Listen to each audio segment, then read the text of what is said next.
যাতে আমরা আমাদের কৃষির উৎপাদন বাড়াতে পারি।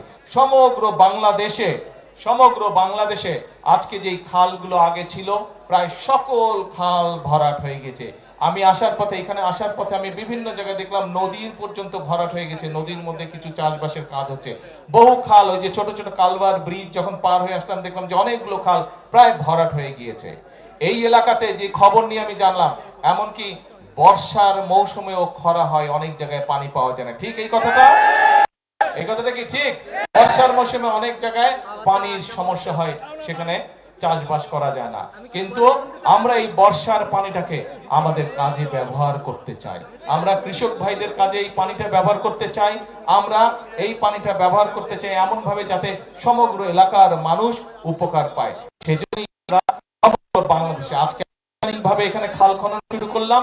সমগ্র বাংলাদেশে ইনশাল্লাহ আগামী 5 বছরে আমরা প্রায় 20,000 কিলোমিটার খাল খনন করব, যাতে করে এই খাল খননের মাধ্যমে একদিকে আমরা বর্ষার সময় হঠাৎ করে উজান থেকে পানি চলে আসে, নদী খাল সব বন্ধ হয়ে যাওয়ার কারণে উজান থেকে যখন হঠাৎ করে পানি আসে তখন দেখি যে আমরা নদীর খাল বিলের আশেপাশে যে বাড়ি ঘরগুলো আছে মানুষজনের, সেগুলো ভেসে যায়, গরু ছাগল ভেসে যায়, মানুষের কাপড় জামা নষ্ট হয়ে যায়, ঘরের জিনিসপত্র নষ্ট হয়ে যায়, ঘর বাড়ি নষ্ট হয়ে যায়। এইরকম সমস্যা যাতে না হয় আমরা চাই খাল খননের মাধ্যমে উজানের সময়, বর্ষার সময় যে অতিরিক্ত পানিটা, সেই পানিটা আমরা ধরে রাখবো। কারণ উজানের সময় যেই পানিটা আসে, আপনারা প্রত্যেকে এইটার অভিজ্ঞ, দেখেছেন আপনারা 7 দিন 10 দিন থাকে, তারপরে সেই পানির খবর নাই, চলে গেল পানি, তাই না? কিন্তু এই পানিটা যদি আমরা ধরে রাখতে পারি তাহলে কি সবার উপকার হবে? সবার উপর। এবং সেজন্য এই পানিটাকে আমরা ধরে রাখতে চাই, যাতে শুষ্ক মৌসুমেই হোক বর্ষা মৌসুমেই হোক আমরা আমাদের কৃষক ভাইদেরকে পানি সরবরাহ করতে পারি, যাতে আমরা আমাদের কৃষির উৎপাদন বাড়াতে পারি। এবং কৃষির উৎপাদন এই জন্যই আমাদেরকে বাড়াতে হবে। ভাইরে, বাংলাদেশ বিরাট দেশ, একটা 20 কোটি মানুষ এই দেশে। এই মানুষগুলোর জন্য খাবার দাবারের ব্যবস্থা, আমরা এত মানুষের খাবার কি বিদেশ থেকে আনা সম্ভব? বিদেশ থেকে আনা সম্ভব না। এই খাবার আমাদেরকে মৌলিক খাবার দাবার, ধান, যেগুলো মৌলিক খাবার দাবার এই দেশে উৎপাদন করতে হবে।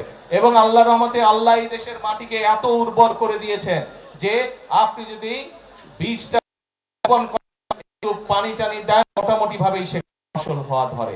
কাজেই আল্লাহর নেয়ামত, এই পানিটাকে আমাদের সঠিক ভাবে ব্যবহার করতে হবে মানুষের উপকারে।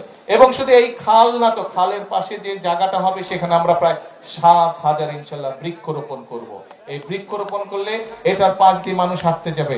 এই যে একটু আগে এমপি সাহেবকে চেনেন তো? আপনাদের এমপি সাহেবকে কি নাম? কন্ত মঞ্জু। হ্যাঁ, একটু আগে এমপি সাহেব এই যে মন্ত্রী সাহেবকে বলছে, দাঁড়ান না, আমি আপনার নাম বলছি, দাঁড়ান, হ্যাঁ দাঁড়ান। এই যে মন্ত্রী সাহেবকে বলছে, আমাদের এলজিআরডি মন্ত্রী সাহেবকে বলছে, এখানে আপনাদের রাস্তা যাতে হয় এই খালের পাশ দিয়ে। ইনশাআল্লাহ খালের পাশ দিয়ে রাস্তা করবো, যাতে আপনাদের হাঁটা চলার জন্য সুবিধা হয়, এলাকার মানুষ যাতে সুন্দরভাবে হাঁটা চলা করতে পারে, এখান থেকে সামনে যেগুলো এলাকা আছে সেখানে যাতে আপনারা যেতে পারেন।